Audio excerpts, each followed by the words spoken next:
बहुत समय पहले की बात है। ओडिशा के पुरी नाम के एक शांत और पवित्र स्थान पर एक रहस्यमय घटना घटी। रात के अंधेरे में समुन्दर के किनारे एक तीर्थ पुरुष ने देखा, समुन्दर की लहरों से एक दिव्या लकड़ी नीम का दरख्त बाहर आई। उस दरख्त से एक अद्भुत सुगंध आ रही थी और वो चमक रही थी जैसे उसमें कोई आत्मा हो। लोग कहते हैं वो ब्रह्मा का दर्शन था, जो हर युग में एक ही बार प्रकट होता है। इसी लकड़ी से भगवान जगन्नाथ, बालभद्र और सुभद्रा के रूप बनाए गए। पर जब मूर्ति बन रही थी, एक चमत्कार हुआ। मूर्ति बनाने वाला शिल्पी अंतर्ध्यान हो गया और अंदर से आवाज आई, मुझे पूरा होने से पहले देखा तो मैं साधा के लिए अदृश्य हो जाऊंगा। राजा इंद्रद्युम्ना ने व्रत रखकर मूर्ति की पूजा की और तभी भगवान का आदेश आया, हर साल मुझे मेरी बहन सुभद्रा और भाई बालभद्र के साथ रथ में बिठाकर गलियां घुमाया जाए, ताकि हर व्यक्ति मुझे देखे, स्पर्श करे और मोक्षा पाए। यही थी जगन्नाथ रथ यात्रा की शुरुआत, एक यात्रा जिसमें भगवान स्वयं अपने भक्तों के पास आते हैं बिना भेदभाव के। 12 साल में पुरानी मूर्तियों का नवनिर्माण होता है। पुरानी मूर्तियों के अंदर से जीवन तत्व ब्रह्मा पदार्थ नई मूर्ति में स्थापित किया जाता है बिना किसी के देखे। जब रथ यात्रा के दिन आता है तो लाखों भक्त ऐसे खींचते हैं रथ को जैसे उनमें कोई अलौकिक शक्ति आ गई हो। कई लोग कहते हैं कि जब रथ रुक जाता है सिर्फ भगवान की इच्छा से ही चलता है, ना रस्सी का बाल ना इंसान का जोर। मोर जगन्नाथ यात्रा सिर्फ एक यात्रा नहीं, ये एक अंधा भक्ति और दिव्या रहस्य का उत्सव है जिसमें भगवान खुद चलते हैं।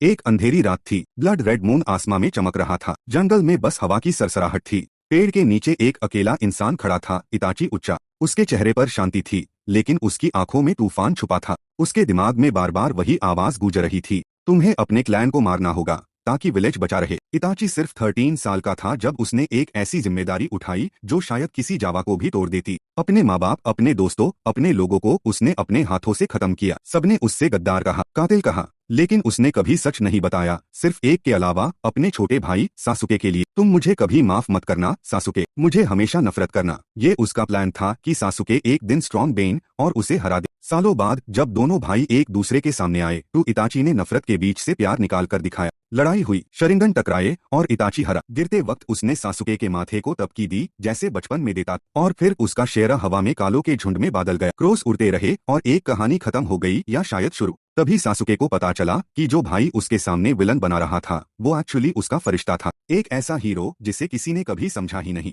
कभी कभी सबसे बड़ा प्यार नफरत के चेहरे के पीछे छुपा होता है। इताची ने दुनिया के लिए एक विलन का मास्क पहना ताकि उसका भाई एक हीरो बन सके। लूका एक छोटा सा सी मॉन्स्टर था जो समुद्र के नीचे रहता था। उसकी दुनिया सेफ थी, पर उसका मन हमेशा ऊपर की दुनिया को देखने के लिए तरसता था। हर दिन वो समुद्र के पास जाकर ऊपर की दुनिया की छोटी छोटी झलक देखता, इंसान, बोट्स और खुले आसमान का सपना देखता। उसके मम्मी पापा उससे हमेशा कहते थे, ऊपर जाना मना है, वहाँ लोग हम जैसे प्राणियों से डरते हैं। एक दिन लूका की मुलाकात एक और सी मॉन्स्टर से होती है, एल्बर्टो। एल्बर्टो डेयरिंग था, एडवेंचरस था और ऊपर की दुनिया में रहता था। उसने लूका को बताया कि जब सी मॉन्स्टर सरफेस पे जाता है और सूखता है तो वो इंसान बन जाता है। पहली बार लूका ने ऊपर की दुनिया को अपनी आंखों से देखा, चमकती सड़कें, रंग बिरंगी बिल्डिंग्स और खुली हवा। उसका दिल वही बस गया। दोनों दोस्तों का सपना था एक वेस्पा स्कूटर खरीदना जिसे वो दुनिया घूम सके। इस सपने के लिए वो पोर्टो रोसो नाम के टाउन में जाते हैं, एक छोटा सा कोस्टल विलेज जहाँ के लोग सी मॉन्स्टर्स से डरते हैं। लुका और एल्बर्टो इंसान बनकर लोगों के बीच रहते हैं छुपकर। वही उनकी मुलाकात होती है एक लड़की से, जूलिया। जूलिया तेज, स्मार्ट और एनर्जेटिक थी।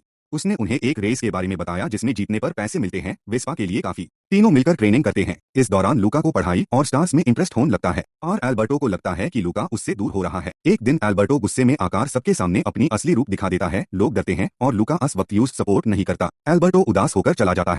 लूका गिल्ट महसूस करता है और समझता है कि दोस्ती और सच्चाई सबसे जरूरी होती है। रेस के दिन लूका पार्टिसिपेट करता है। बीच रेस में बारिश शुरू हो जाती है जिसे उसकी असली पहचान सबके सामने आ जाती है, पर इस बार वो नहीं डरता। उसका सच सामने होता है। लोग शॉक होते हैं, पर कुछ लोग जैसे जूलिया के पापा उसका सपोर्ट करते हैं। आखिर में रेस जीत जाते हैं और लोग उन्हें एक्सेप्ट करना शुरू कर देते हैं। दोस्ती एफआईआर से जुड़ जाती है। लूका का सपना होता है पढ़ाई करना और वो स्कूल जाने का फैसला करता है। एल्बर्टो उसका वेस्पा बेचकर उसके लिए ट्रेन का टिकट खरीदता है। दोनों अलग हो जाते हैं पर उनकी दोस्ती हमेशा जिंदा रहती है।